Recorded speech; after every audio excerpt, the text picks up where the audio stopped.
Bom dia, meu amigo, tudo bem com você? Bom dia, Elias. Tudo bem, graças a Deus. Estamos aqui hoje para ouvir um pouco alguns relatos que você conhece, que ocorreram aqui nesse lugar.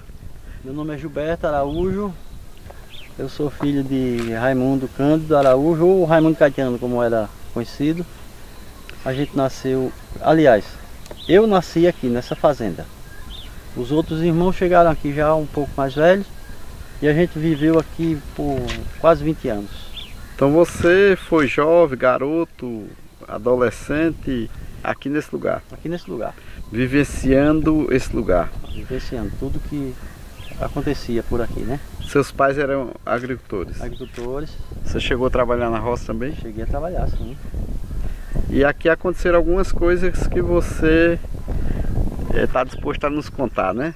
Vamos lá. Elias, você sabe que a cultura de caça, tirar abelha, essas coisas, foi muito evidente há 25, 30 anos atrás, foi muito evidente nessa região, né?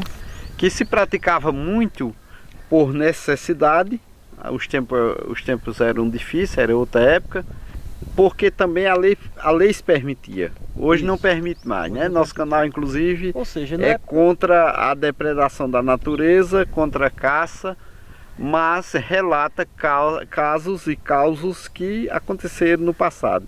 De alguém que foi caçador, que viveu disso e que vez ou outra está contando seus causos, seus acontecidos dentro da mata quando era caçador, quando era permitido, né? Então você tem algum caso desse para contar, né? Na verdade, não é nem que era permitido, porque eu acho que isso não deveria ser permitido, era nunca, né? No caso, na época não tinha restrições. O meu companheiro de caça sempre foi meu irmão, um dos meus irmãos, né? A gente gostava muito de faxear rolinha, como a gente chamava, tirar abelha. Às vezes não queria vir de dia, vinha à noite.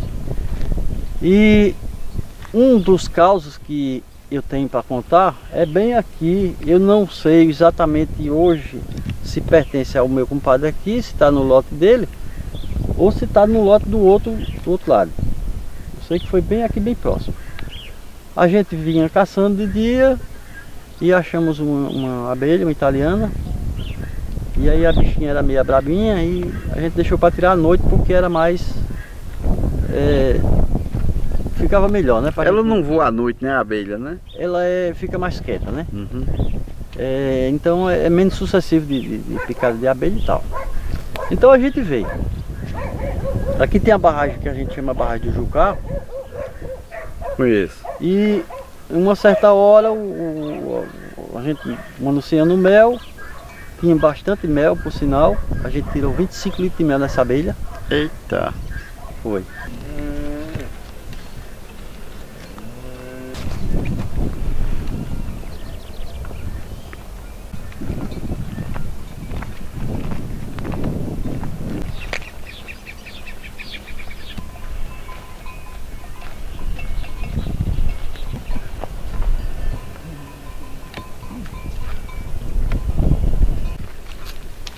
Tem um gadinho aqui, já vai dar um... Então, Beto, você disse que tirou 25 litros de mel da italiana, foi? Isso, Alice. Continuando a nossa conversa, em um determinado momento já não tinha condições mais de manusear, porque estava tudo sujo de mel, o cabo de embaixada, as mãos, tudo. Era um meloto danado. Lambuzado tudo. E aí a gente combinou, vamos lavar o cabo do machado, lavar as mãos aqui na barraginha. E a gente veio exatamente para esse local aqui. Sim. Tem uma veredazinha aqui que corta ali e vai sair no local onde a gente estava. Quando a gente vem na veredinha, a gente começou a escutar uma conversinha que não dava para entender nada. Aquele cochichadozinho que não dava para entender. Dentro do mato de noite? Do mato de noite. Isso volta de 10, 11 horas da noite. A única coisa que a gente viu foi um casal de gambá, que a gente chama ticaca aqui, né? Isso aí. Não sei se elas conversam, se comunicam, mas a gente escutou, a única coisa que a gente viu foi isso. E a gente vem. Quando a gente chega aqui, que eu tô lavando, lavei as mãos que eu vou lavar o cabo do machado, eu escutei as pancadas pra lá, na mesma direção. E aí eu alertei meu irmão, escuta. Aí ele parou, tá escutando, eles estão, os cabas estão tirando o resto do meu lá. E a gente correu nessa vereda. Quando se aproximou assim uma distância como daqui naquela casa ali, um meio quilômetro ou menos, eu desliguei a lanterna e a gente saiu devagarinho no escuro. E quando a gente chegou lá, tava tudo do mesmo jeito. A gente tinha deixado o material tudo lá, tava tudo do mesmo jeito. Eu procurei rastro, não encontrei nada, mas era uma pessoa tirando o mel. Só o que a gente pensava era isso, uma pessoa tirando o resto do mel lá e aí, tudo. Quando você chegou lá, ainda continuava ouvindo a conversa ou tinha se acabado? Não, a conversinha a gente só escutou na vinda para cá. Entendi. E a única coisa que a gente viu vivo foi essas duas ticacazinhas, os dois gambazinhos caminhando, né? Do lado da gente. Dava a impressão que era eles, que a conversa estava vindo deles. Entendi. Mas eu não posso afirmar que era, porque eu nunca vi bicho conversar. Talvez incorporado por algum ser. Não sei, pode ser. Pode ser. Do além, né? Pode ser. E a gente, nas nossas andanças, escutando histórias de caçador, escuta muitos relatos parecidos com esse. Muitos mesmo, Beto. Aqui aconteceu com a gente. Aproveitando este momento, eu gostaria de falar para o nosso público agora, nossos seguidores, nossos inscritos ou não, que o nosso amigo Beto, como é conhecido, tem um canal, né, Beto? No YouTube. E como é o nome do seu canal, Beto? Canal No Rastro da História. No Rastro da História. No Rastro da História. Você trabalha a história, é isso. O nome é bem sugestivo, né? No nosso caso, eu optei por fazer um trabalho assim mais diversificado, para não criar aquela coisa assim tão monótona, né? Não, eu sei que foge um pouco do contexto, do nome do canal, mas o meu estilo é mais puxado para a história. Para a história. Eu pesquiso, vou até o local, procuro pessoas e conto a história. Quando eu não encontro pessoas, eu conto eu mesmo. Você mesmo conta? Porque eu conto em cima dos relatos que você pesquisa, né? Relatos que algumas pessoas já falaram e através da pesquisa que eu faço da história em si, né?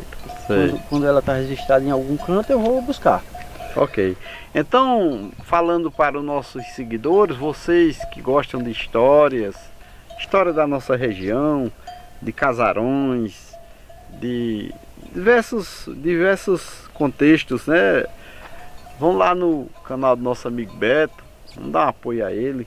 É um cara que também, como nós, gosta de valorizar a cultura, a história, o que há de bom na nossa região. Ele tem lá no canal dele, sempre tem vídeos que vão mostrar estes relatos. E se inscrevam, interajam com o nosso amigo para que ele também tenha o espaço dele no nosso contexto cultural regional nordestino. Ok, desculpa, galera? Peço desculpa a você, Alice, que ele atrapalhei um pouco. Não, eu procuro exatamente isso, buscar as histórias que eu acho que o povo, principalmente o povo nordestino,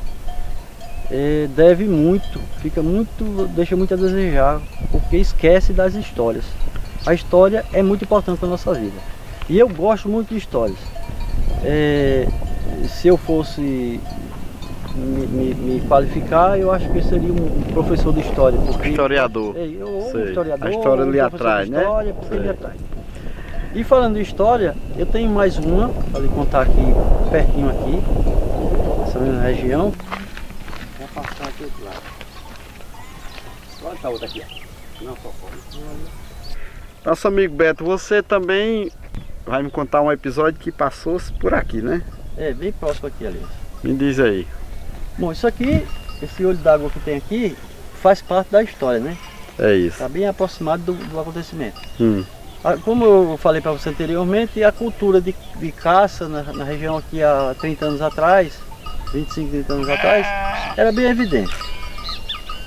E na época a gente gostava muito de andar à noite, faixar rolinha e tal, eu com meu irmão. E a gente subiu, a gente passou exatamente por aqui, e a gente subiu aqui e pegamos uma estrada que tem aqui que vai para Florentino e tal.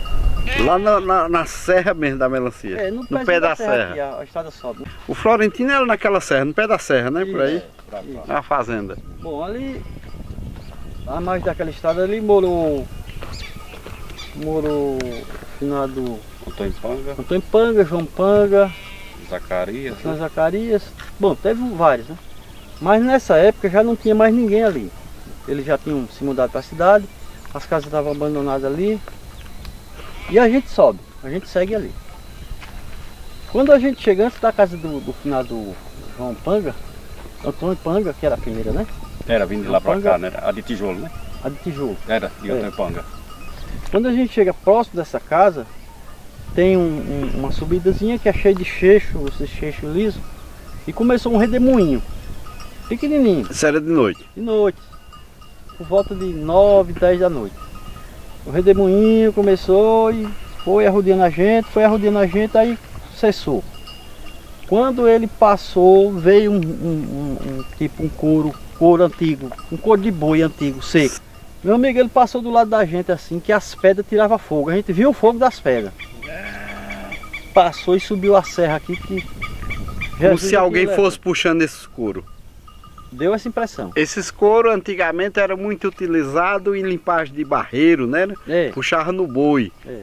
Quando não tinha ainda os acessórios modernos, eu tenho visto muitos relatos sobre isso aí, que se limpava a barreira carregando no couro do boi. É isso mesmo. Então seria um couro velho antigo, um couro seco, que Como passou se por fosse, vocês. Exatamente, como se fosse um couro seco, bem antigo, e passou pertinho da gente, assim, do lado da gente, tirando fogo nas pedras. Vocês não viram o couro, viram o barulho, né? Só Ouviram o barulho. O couro, a gente deu a impressão que fosse... O barulho era do O couro. barulho era de um couro antigo, arrastando, né? Sei. E aí o meu irmão olhou pra mim assim, ficou calado, e eu perguntei, tu viu alguma coisa aí? Ele disse, vi. O que foi que tu viu? Esse negócio como um couro passou aí agora, subiu a serra aí. Tu todo arrepiado? Não, Elis, eu não tive medo. Tu era garoto? Eu era novo, né? Não. Eu ia dizer que eu era pequeno, mas pequeno ainda sou, Não né? cresceu ainda? É, não cresci ainda. Eu era novo, mas eu Sim. não tive medo. É tanto que eu perguntei a ele, vamos atrás? Bora. E a gente subiu a serra até em certo ponto. Nesse dia a gente não matou nada. Graças a Deus que a gente não tirou a vida de ninguém nesse dia. Dos pobrezinhos dos passarinhos. E aí a gente voltou. E quando a gente chegou por aqui, nesse setor aqui, mais ou menos nesse... Aqui não, aqui a gente tá no olho d'água, lá já próximo ao açude, já perto da tua casa já. A gente escutou uns assovios.